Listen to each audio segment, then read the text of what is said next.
For this project you'll need 3 pallets, one for the worktop and shelf, one for the back legs and one for any extra wood that might be needed throughout this project. You'll also need some fence posts for the front legs.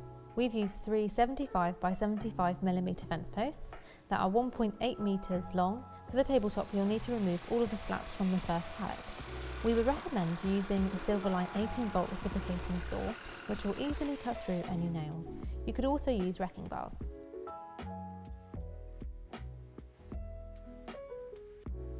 Decide how big you'd like the tabletop to be from front to back and use that measurement to cut the pallet to size, having removed the slats. Measure the height of the pallet you'd like to use for the back supports, then take away the depth of the tabletop pallet.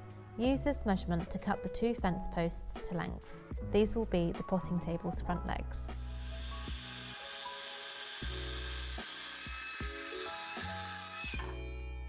Use wood glue and angle brackets to attach the front legs to the tabletop that you cut to size earlier.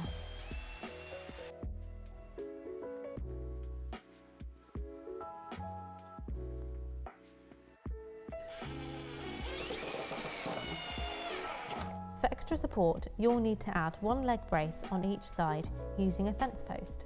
Measure the inside of the back support to the inside of the front leg, then use this measurement to cut the 2 leg braces to size.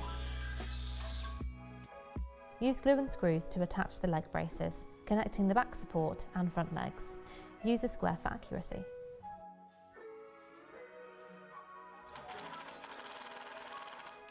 Measure, cut and attach a centre support.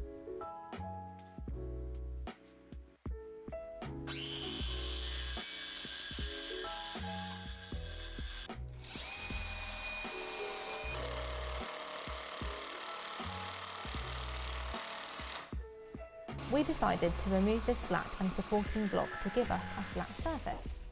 This means we have 2 levels to our potting table. Measure from the back support to the front edge of your tabletop pallet. Use this measurement to cut to size the slats you removed when you dismantled the pallets earlier. In the centre of our tabletop we had a supporting block from the original pallet. To make sure that the slats fit neatly around the block, we measured the space around it and used the Silverline 18-volt jigsaw to notch out a section of the slats.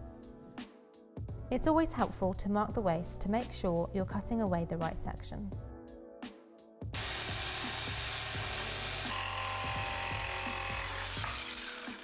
Once you've cut all your slats to size, sand them down so they're nice and smooth.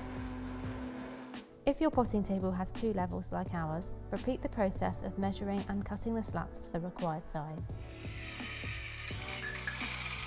Glue and screw your sanded slats into place.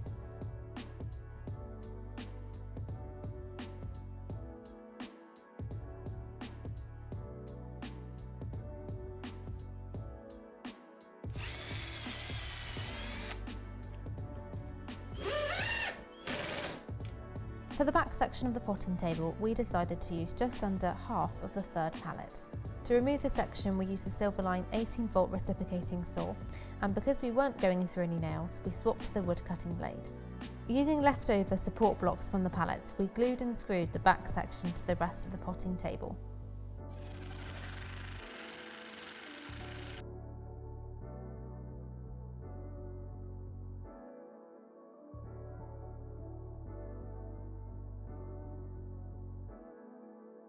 When driving screws downwards through the blocks, we use the Silverline 18-volt impact driver. Once the glue has dried, smooth down the surfaces with the random orbit sander. Drive in some screws or hooks to the back section to create a place to hang your tools.